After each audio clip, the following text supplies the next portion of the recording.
about the piece of paper. It's about exactly what I just explained about myself. Yeah. It's about what their natural disposition is and abilities and what's on their heart and what their passion is. So if they've got that passion for working with children in this way and that just naturally loving and giving and nurturing, and they love it, they love doing it, and on the journey of self-development, then they're kind of qualified already without having to go through the system to get a certain piece of paper. So some of them do have that qualification and are come into the network because they're looking to do it their own way, similar to why I left teaching. But yeah, at the end of the day, that's not what it's about, because that's not qualifies you for nannying in this way. So does that answer your question? Yeah, no, it does. Yeah. So are there any particular philosophies that you're particularly drawn to or that you utilise in your work?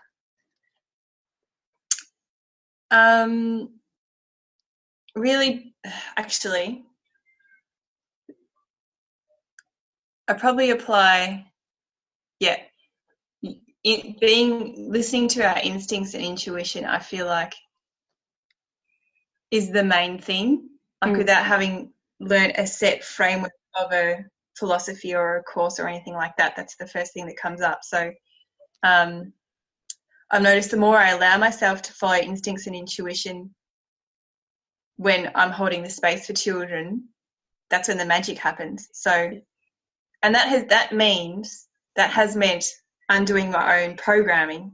So it's like being too scared to have mess.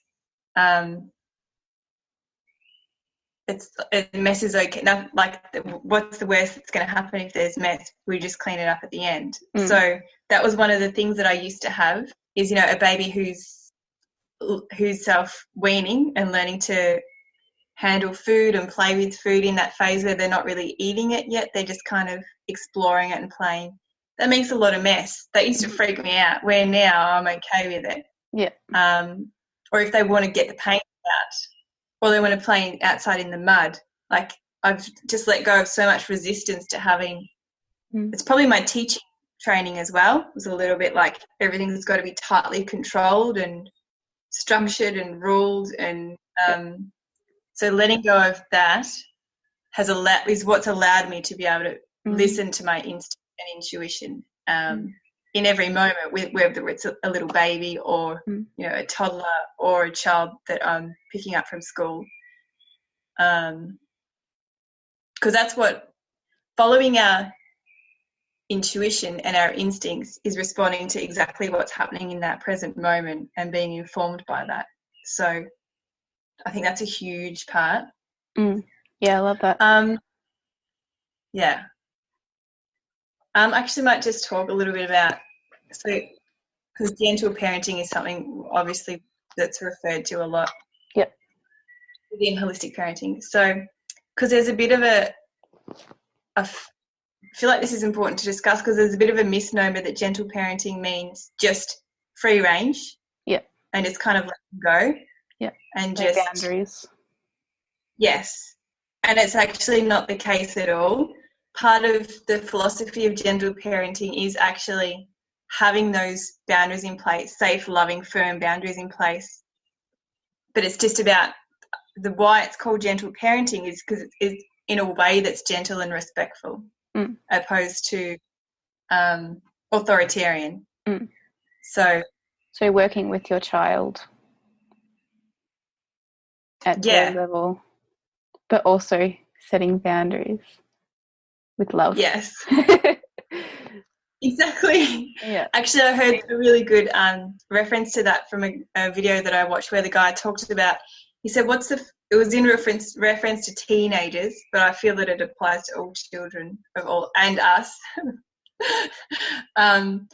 When you get on a ride that's going to go upside down and loop around and all that stuff, what's the first thing that you do when you hop in and they push down the boundary, the thing that's going to keep you safe? You hold it, you shake it, and you test it to make sure it's going to hold.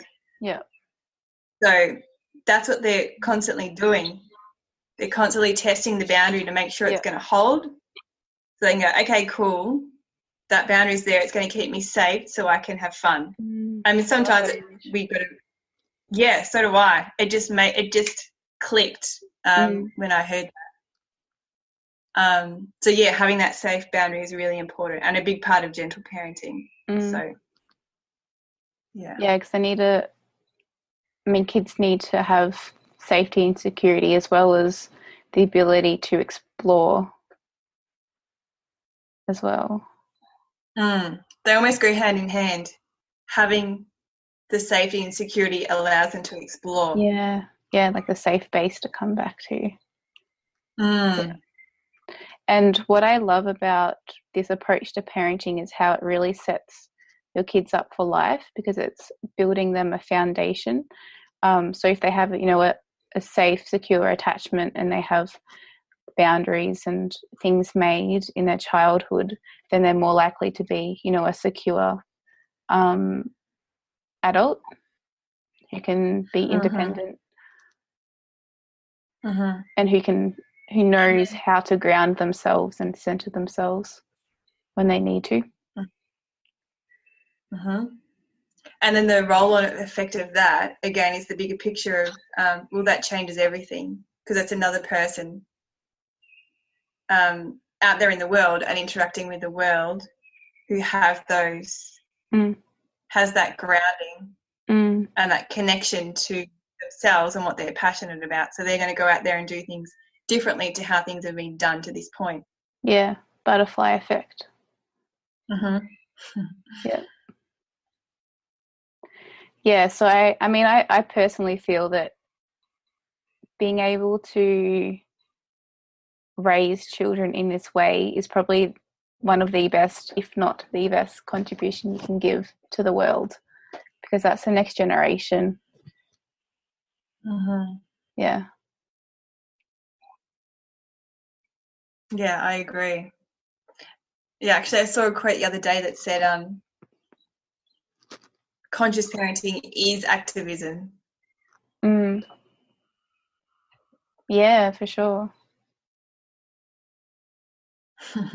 Yeah, I like that. But it's almost passive activism. And effective because of the ripple effect, like you said. Yeah.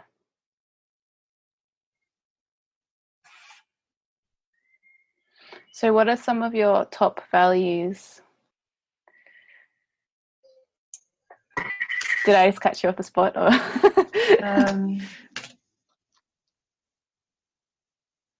it's a good in terms question. of parenting, like, it's just do you value like connection or nature time or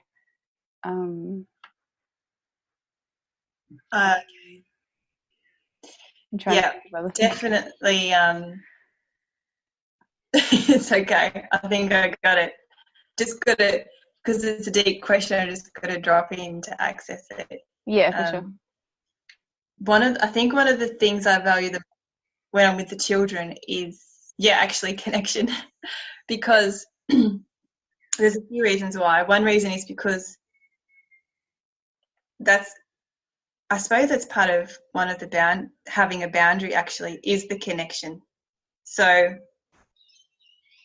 once I have that rapport and that deep connection with them, they feel safe and they drop in to themselves, they're content, and they just go about their day and what they need to do.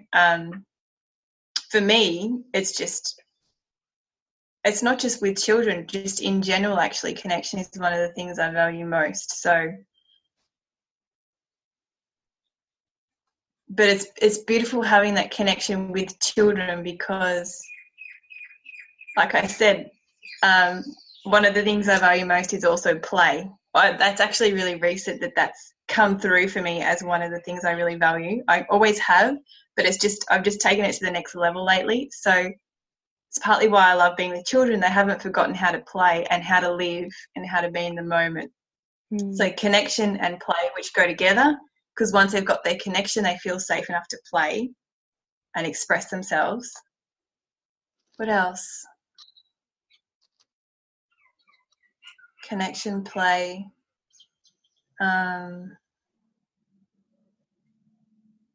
Just being able to hold the space for them. So I don't really go in with a list of this is the things we're going to do today. You know, we're going to learn this and make that and do that. It's more come in, connect with them, kind of get a reading on where they're at and what they need that day, because every day is different, just like it is with us, and then go from there. So sometimes that does mean going outside. On Friday, I had a family of 3 kids, I think, in the afternoon, because their parents went out to an event, and they were outside playing with the hose, and they just wanted to strip off and run around with the water. So that's what they needed in that moment. It was a hot afternoon. In the past, it would have been, oh, no, we can't do that. But like I said, the more I've let go of how things are supposed to be and what's okay, that's when the magic unfolds. And they had a beautiful afternoon, and then they settled really well at night because they'd done exactly what they needed to do. Do you have going with the flow, actually. Yeah. Do you ever have moments where, I mean, before you've had that awareness of, you know, pause and step back and think, oh no, it's okay. If you say, oh no, we can't do that now, and then the child asks why, and then you can't think of a reason, like a good reason. And then you wonder, okay, why? Like, why is it not okay to do this? Is it just because I can't control the situation, or? Yeah, I definitely used to have that, the control thing a lot, because there's that, it can become a power struggle, because that's kind of the program I downloaded from my childhood. So I did have that running for a little while, where you can engage in a power struggle. And certainly in the classroom, it's a little bit rife in the classroom, that dynamic. Yes, I have been in that situation. Trying to think how I've handled it. Just, it depends on the age of the child as well. Sometimes you can, it's not even always necessary to explain why, depending on the age. Sometimes you can guide them into doing something else, which they're happy to do. So it's more something that happens with older children. So actually, do you know, like I said, when I started to let go of needing to be in control and follow the script, and this is what's allowed to happen, and that's what's not allowed to happen, it's actually the children who have pushed me to that, like led me to that in a way. So it's like I actually learn from them when I'm in the company as much as they're learning from me. So we're all learning from each other in the space. And what started to happen was, when they would ask why, I'd stop and reflect. That's a good question. There is no reason why. Let's do that. Yeah. Do you know what I mean? Yeah. I like that. Or if there's a legitimate reason, then I just explain. And sometimes it does mean, depending on the relationship I have with the child, how long I've worked with them, the kind of day they're having, sometimes even you can be in your most pure loving state, holding the space, compassionate with what they're experiencing, and they still need to tantrum or whatever, or have just release some emotion. So sometimes it does mean just allowing that what they need to do as well. So sometimes they need those boundaries so that they can have the opportunity to release the emotion. Is that what you're saying? Yes, exactly. Yeah. I find that if my daughter's like, you know, she's just like changing from one activity to another like really fast, or is really like, you know, up and down and not very stable, then I'll just set a boundary, and then it's just like all the emotion comes out. I'm like, yeah, that's what you needed, honey. Okay, now we can do this.